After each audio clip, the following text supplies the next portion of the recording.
쫀득한 피와 녹진한 피스타치오 스프레드, 그리고 그 사이에서 존재감을 뽐내는 바삭한 카다이프면, 요즘 대한민국을 강타한 음식 키워드는 두바이 쫀득 쿠키입니다. 사람들은 왜 이 식감과 맛에 열광할까요? 단순히 맛있어서일까요? 그러면 맛이란 건 과연 뭘까요? 맛은 5가지가 있습니다. 단맛, 신맛, 짠맛, 쓴맛, 그리고 감칠맛입니다. 최근 연구에선 지방맛을 포함해 더 세분화하기도 합니다. 인류가 이런 맛을 느끼게 된 이유는 바로 살아남기 위해서였습니다. 지금과는 다르게 과거 인류에게 먹는다는 건 매 순간 삶과 죽음의 경계를 걷는 일이었습니다. 인간은 잡식성 동물입니다. 뭐든 먹을 수 있지만 반대로 뭐든 먹는다면 죽을 수도 있습니다. 그래서 우리가 가진 모든 감각을 총동원해 음식의 안정성과 영양 검사를 시작했습니다. 입안 속 혀가 느끼는 맛 역시 이러한 판단표입니다. 혀에 닿기만 해도 기분이 좋아지는 단맛은 고에너지원인 탄수화물의 신호입니다. 야생에서의 칼로리는 곧 생존이기에 뇌는 단맛이 느껴지는 순간 도파민을 폭발적으로 분비합니다. 짠맛과 감칠맛 역시 생존에 필요한 영양분의 존재 여부를 판단했습니다. 신경 전달과 수분 조절을 위해 필요한 나트륨과 단백질의 유무를 파악할 수 있게 도와주었습니다. 마찬가지로 최근 제6의 미각으로 인정받는 지방의 맛 역시 당보다 2배 이상 에너지를 내는 귀중한 에너지의 신호였습니다. 혀는 환영만 하는 게 아닙니다. 때로는 내 몸을 파괴할 수도 있다는 경고를 보내기도 합니다.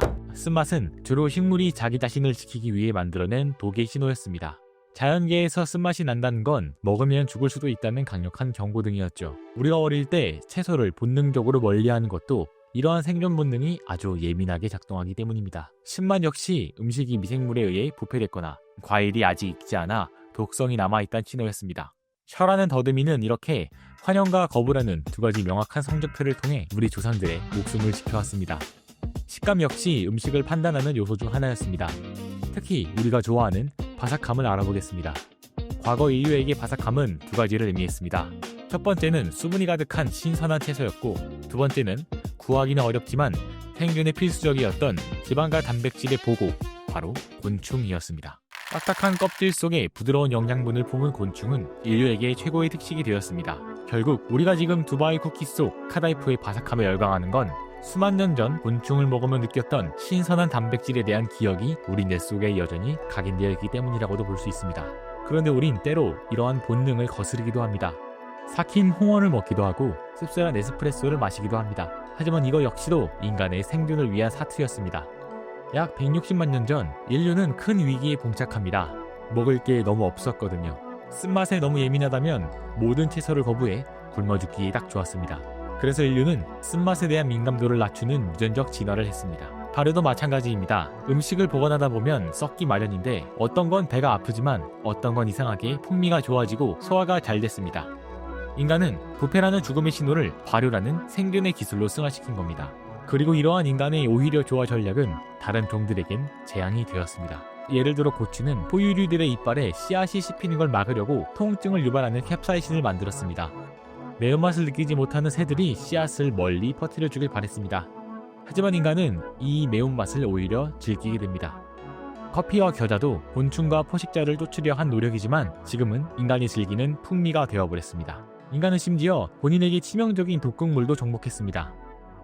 타피오카 펄의 청산가리, 보거의 페트로도톡신, 은행의 빌로볼과 은행산, 이것들은 모두 인간에게 매우 치명적인 독극물입니다.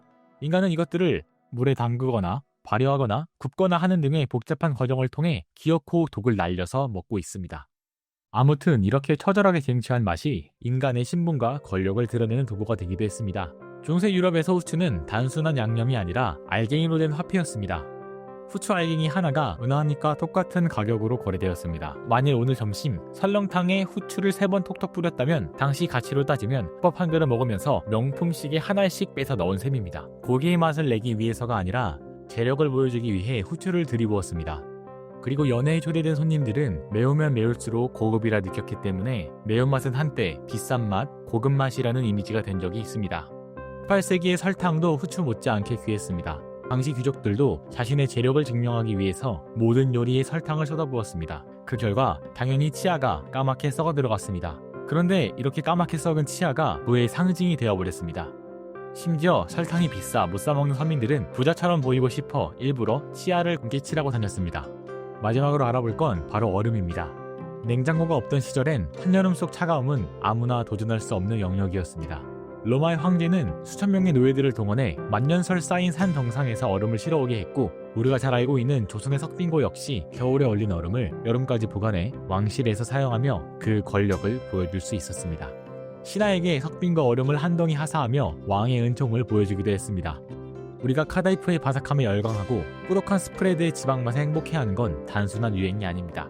우리 뇌 속에 각인된 생존의 본능과 권력의 희열이 한 번에 터져나오기 때문입니다. 고대 인류에겐 귀한 단백질이 있었고, 중세 귀족들에겐 집 한 채 값의 사치였던 그 맛들이 두 쫑크 하나에 모두 담겨 있습니다. 혀라는 이름의 예민한 더듬이는 지난 수백만 년 동안 죽음을 피하기 위해 필사적으로 작동해 왔습니다. 그리고 우리는 그 처절했던 생존의 데이터들을 모아 미식이라는 우아한 유익을 즐기고 있는 것입니다. 세상에 맛없는 음식은 있어도 의미 없는 맛은 없습니다. 오늘 여러분들이 즐긴 그 맛 속 숨겨진 인류의 거대한 기억과 역사를 한 번쯤 떠올려 보시길 바랍니다. 오늘의 이야기 역시 여러분의 잡상식 서랍에 소중하게 넣어놓도록 하겠습니다.